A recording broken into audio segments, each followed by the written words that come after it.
All right, guys, welcome back to another episode of the Dream Builders podcast. Randy, welcome back.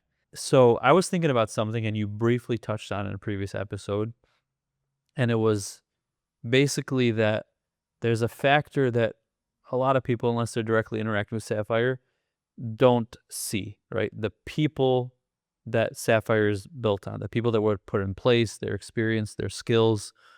A lot of times people just see the conclusion of where you're at, right? They see the beautiful homes, the marketing and all that, Right. but then realize like it takes a tribe, right? There's a bunch of people. And you're kind of like the leader of that, right? Like this is your design. I want you to tell me a little bit about like the weight of leadership, the weight of that responsibility, the fruits of that responsibility. Like, what does that look like? It's changed over my career. Pre-Sapphire, when I was doing real estate, I would have like one employee, maybe an administrative assistant. So managing one person, especially when they're right next to you, is relatively easy. Sure. I remember hiring my first real employee on a salary basis, my first project manager. It was a big deal, and it was a salary. It was $80,000, and at the time, that was more than I was making. But I needed somebody to help me build these homes that I had signed up. And I remember going to a mentor of mine, and we went out to lunch, and I was like, "Listen, I'm thinking about hiring this guy. He has his own business right now. He's really good at what he does. I've seen what he's done.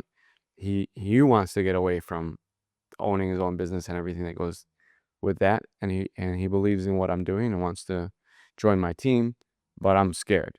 Sure. I gotta pay this guy whether I make money or I don't, Right. and it's a lot of money. And you just mentioned, like, if I take this guy, if he leaves his business to join mine, I have a responsibility. Right. I can't just, oh, times are tough, I'm gonna let you go and you fend for yourself. Yeah. Um, You as could, but that would be rotten. Oh yeah, I shouldn't. Yeah. Um, and he told me, my mentor was saying, like, do you believe in what you're doing? I said, yeah, I do. Do you really need this person? I definitely do. Do you think he can accomplish what you need him to? I said, I believe it. And he's like, then the answer is solved. If you believe in yourself and you believe this is gonna take you to that next level and you need it and you think this is the right person, then I think I would advise that you hire this person. So I did. He was with me for 5 years, did a great job. One of the best employees I've ever had. Ended up, we left on mutual terms. He ended up going and doing his own business again. And we keep in touch here and there, and I think he's doing well for himself, which I'm happy for. But that was my first hire, and as I was growing, I was hiring more people. I had a second project manager and a designer and a warranty tech and administrative staff, etc. And the more people you have, the more people you need to manage. Sure. And nobody's going to do everything the way that you do it necessarily. So you have to create systems. And I'm good at creating systems. I don't like creating systems. Right. Like, it's not enjoyable for me. Like, there's people out there that love, Systems, SOP, process, right? Standard procedure. This is what we're going to do. A, B, C. If C doesn't work, you go to D, and there's graphs and all this stuff. I'm just like, here's the job. Get it done. Get it done. Doesn't work well that way, typically.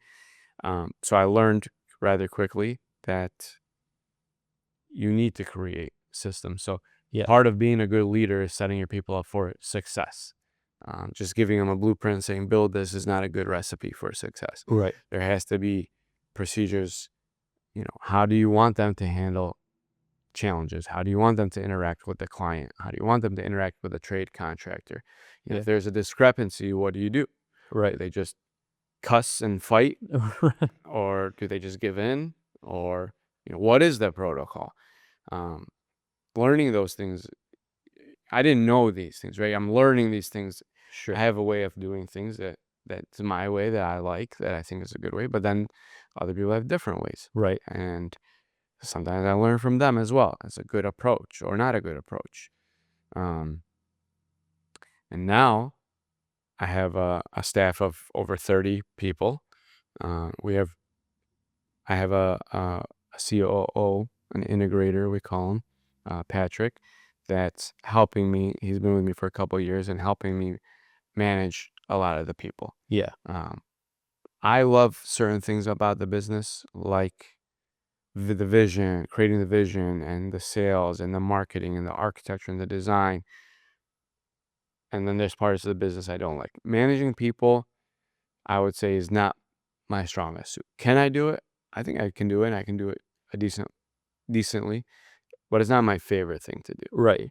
There's definitely people out there that are better than me at managing people, motivating people, and Patrick is one of those people. So Yeah. that's in the last couple of years.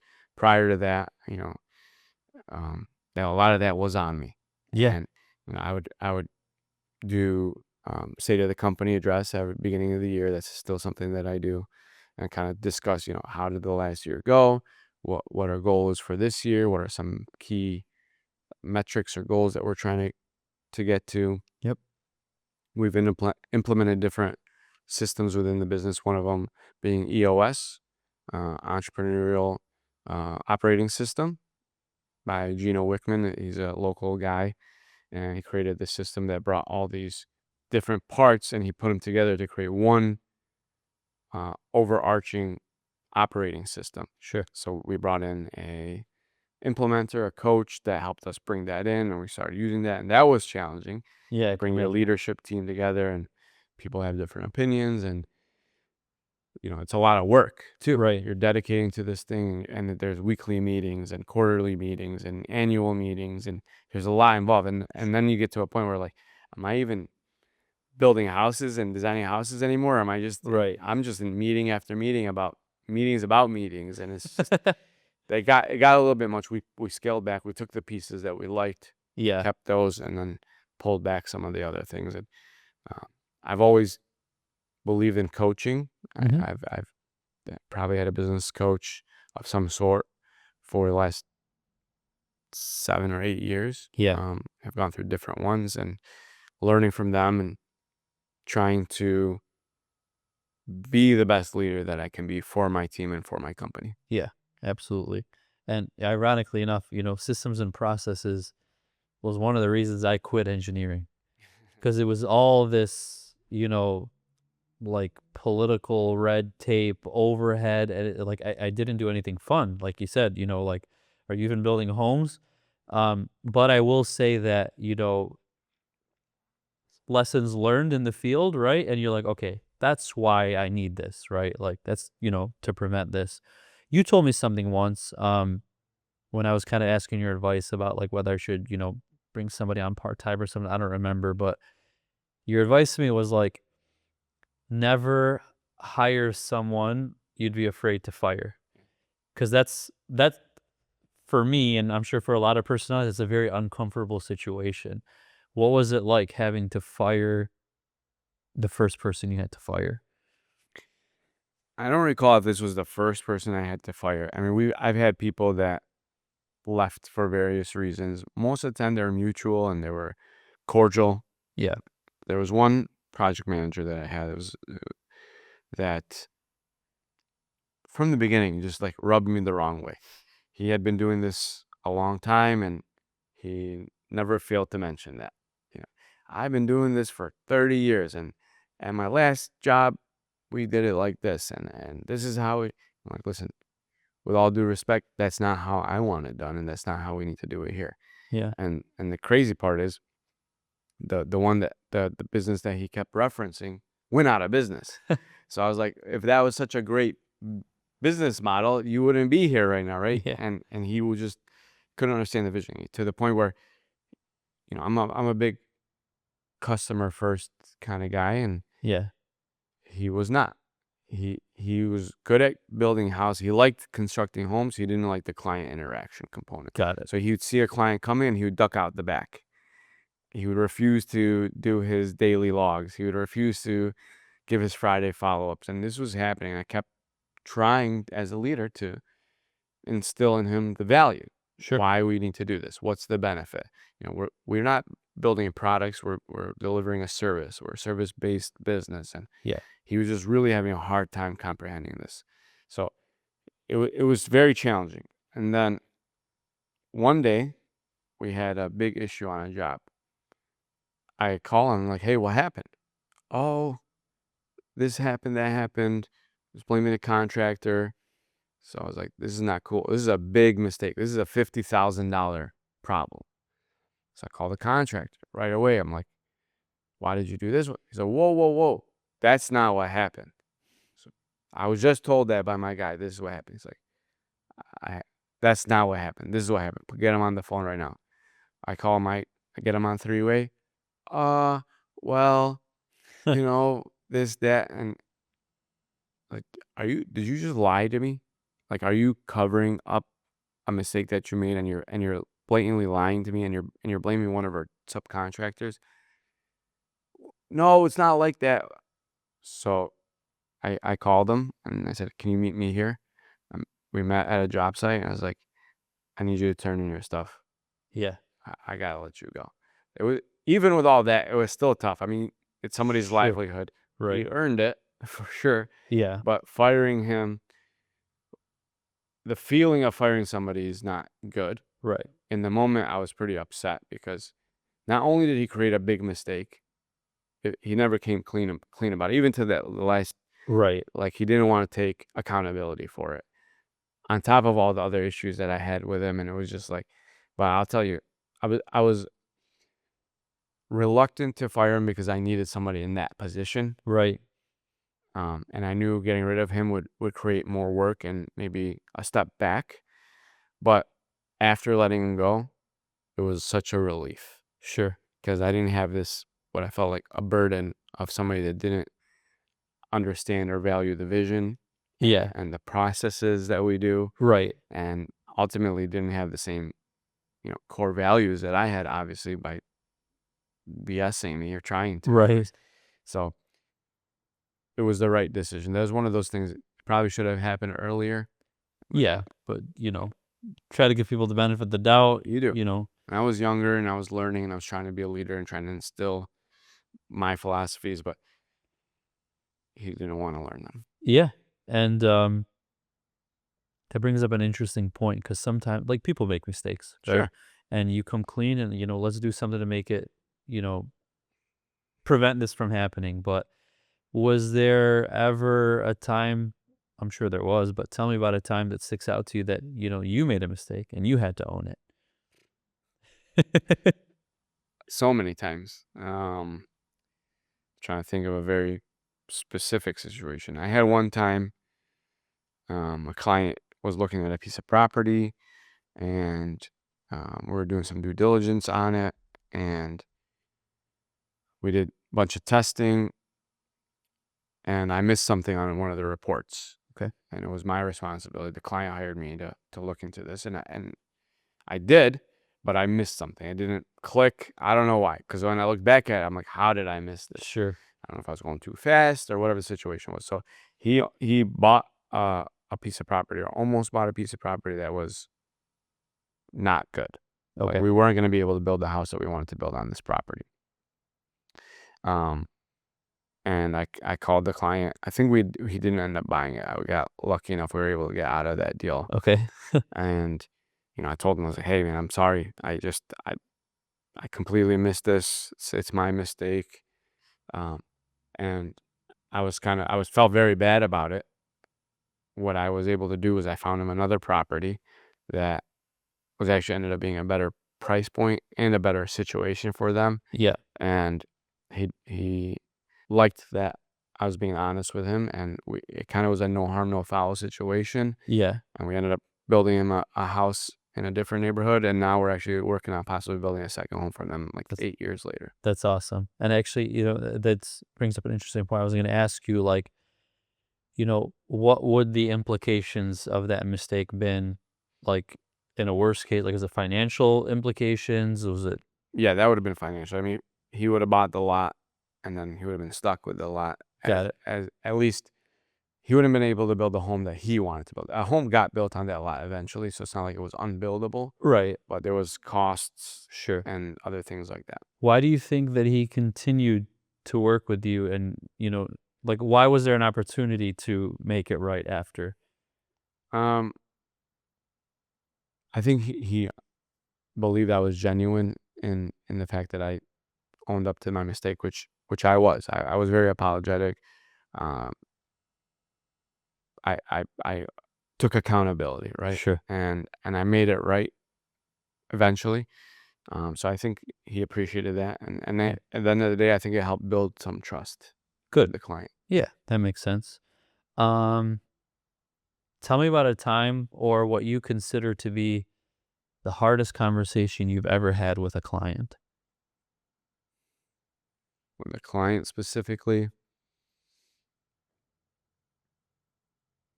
I would say this was post COVID. I had a client. Um, we were taking a lot longer to build houses post COVID than pre COVID, Okay. and a lot of it was product of the environment. Sure. Right, post COVID, everything I ordered that used to take 2 weeks is now taking 2 months or 6 months, or Right. we were not able, like, appliances were like 18 months out at one point. Windows were I 12 weeks remember it out, was and it crazy. was outrageous. And the client, I had a couple of clients that were very frustrated with how long the home was taking to build. And I think rightfully so to some degree, because we would tell them pre-COVID we were able to build homes faster than even we are now Sure. for whatever reason. Um, I think that we've gotten pretty normalized now, but I think our homes have gotten more intricate and larger. But they kept feeling frustrated with the length of this project, Yeah. and I explained to them multiple times throughout the process of what we were facing with delays, and they were like, "Well, you should have ordered it sooner, Yeah. and you should have done this." And it was challenging because I didn't feel like we were doing anything wrong, and it wasn't like Randy or Sapphire are the only people in this industry. It was like Everybody, the whole industry. worldwide, Yeah. Right. I think global. global challenges, and it wasn't just even in the construction industry. The auto industry couldn't Everywhere. get Supply anything. chains Yeah, everybody everywhere. was messed up, and they were just really having a hard time accepting that. Yeah. Um, so I had to really just sit them down and have a heart to heart and say, like, I can't, just because you're telling me to go faster doesn't mean I can go faster. Right. Like, here I had to reset the expectation. They weren't really particularly happy about it, but they respected it. Sure. And it was frustrating for me too, because it was out of my control. Like, I Right. want to do better for you and I want to Sure. make you happy, but I can't. Like, I physically can't move on to the next step. Right. The material is not available. Yeah. So that was a challenging Yeah. scenario. Because it's not something you can change. It's not something you can improve about yourself, right? Right. Like, it's just circumstantial. I mean, the one thing I could say, if I learned anything from that, is setting proper expectations. Yeah. Um, you know, under promise and over deliver. Yeah. Um, which is a fine line, because you can't just set the bar so low that Right. they're not gonna want to build. I'll get Right. this done in 5 years. Yeah. Yeah. Because then they're not gonna want to wait 5 years, right? But Yeah.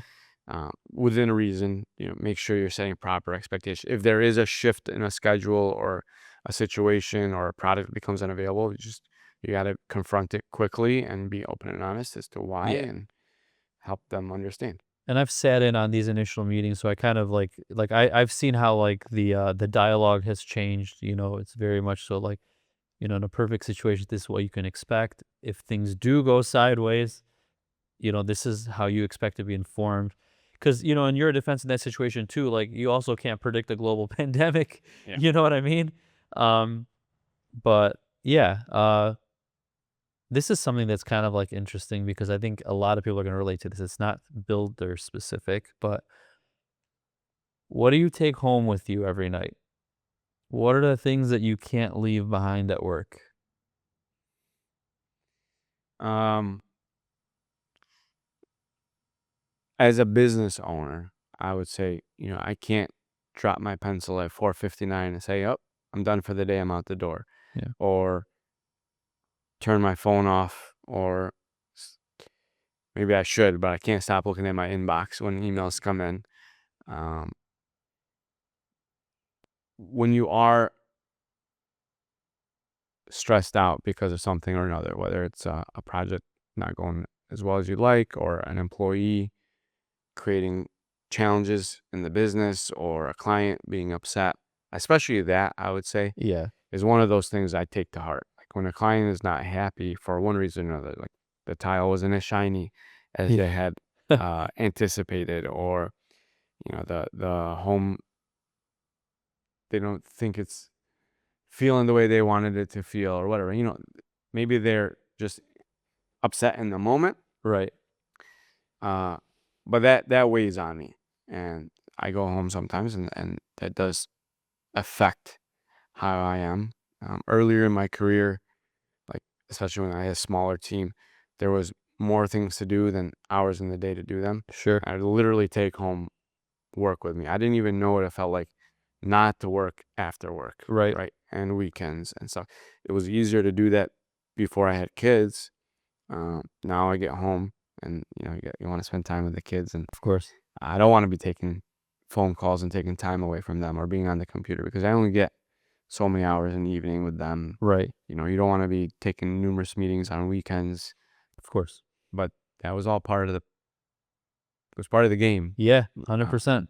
as growing up into the business. But I would say there is weight of business ownership, that when things are good, they're great, but oftentimes, you know, 9 out of 10 things could be great, and that one thing, or that one Right. project, or that one employee, or whatever it is, there's a challenge or an issue, and it does weigh on you. And I'm not the kind of guy that can just compartmentalize or Right. sweep it under the rug or dismiss it. No, it's gonna It's nag at you. It does. It Yeah. does. It eats at me, and Yeah. then you stress out. Yeah. And of course, like you said, 9 things can be perfect, but it's the one thing that's the shiny light, that's Yeah. always If you have really. 9 great clients and one bad client, one bad apple spoils the bunch kind of situation. Yeah. It's challenging. Yeah. I mean, somebody was telling me something like, it might have been earlier today, but, uh, if you're in charge of taking care of like a group of kids and all of them are just being really, really, really good and listening to everything you're saying, and there's that one kid in the back that's just screaming, being a ruckus. That's the one that's on your mind. Yeah. You know what I mean? That's where your Yeah. attention is. Right. Um, I want to end. I think this is really great, by the way, because I think this is a part of like maybe a lot of people relate to. Maybe a lot of people don't know what to expect on the business side of things. Um, but I, knowing you personally, and you've mentioned it, you've always utilized coaches, mentors, your family members that you've relied on. So who does Randy go to when he needs to talk, when he needs advice? It depends on the advice that I need. Yeah.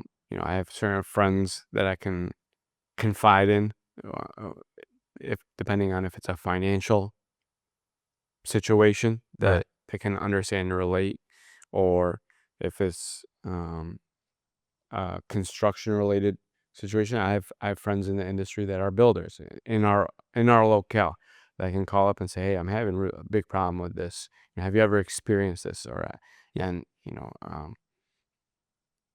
some might call them competitors, but we're it's a limited pool of people that do what we do and that can Right. relate.